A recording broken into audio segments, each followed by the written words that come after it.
Bu nişanlar bəzən Bakı şəhərində qoyulmur, tətbiq olunmur. Bunun əvəzinə məcburi düzünə və ya sağa nişanlar qoyulur ki, sürücülər avtomobilə diqqət edin. Yaxınlaşdıraq, geriyə döndü, qayıtdı. Qayda pozdu mu? Əlbəttə ki, pozmadı. Bir tərəfli yolda geriyə dönmədi ki. Bax, bu yol bir tərəfli yoldur. Bu yolda sarı avtomobil geriyə dönür. Bax, bu manevr U dönüş etməkdir.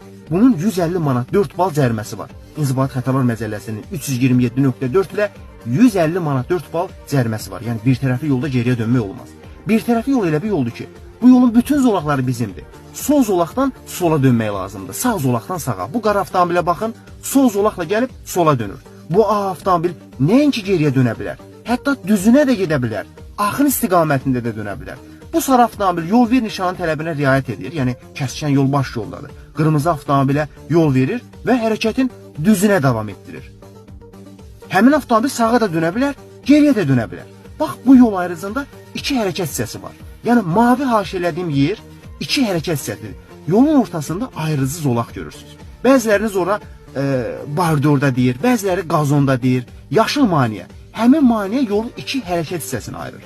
Ona görə yol ayrıcı qarşısında birinci kəsişmədə yol verin üstündə 5-7-1 nişanı qoyulub. Yəni bu nişan demək istəyir ki, qazona qədər soldan sağa axın bir tərəflidir.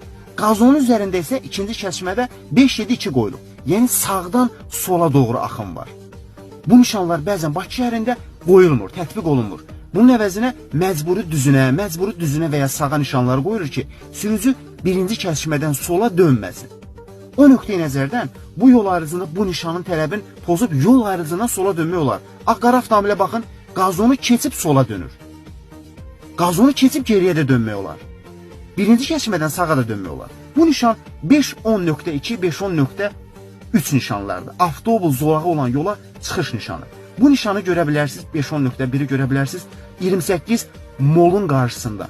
Orada Cəfər Cabbarlı heykəlinə qədər 5-10.1 avtobus zolağı olan yol nişanı tətbiq olunur. Yəni axın bir tərəflidir, bir tərəfli yola əks avtobus zolağı təşkil olunub. Həmin avtobuslar gündüz vaxtı yaxın işıqların, yaxud onların əvəzinə duman farlarını yandırır ki, təhlükəsiz onlar özlərini göstərə bilsinlər. Bu nişanda böyük oxun əksinə dönmək olmaz. Yəni bu nişan 5-10.3-dür. Yəni sağdan sola axındır, axına qarşı avtobus zolağı var. Sürücü düzdə gedə bilər, geriyə də dönə bilər, sola da dönə bilər.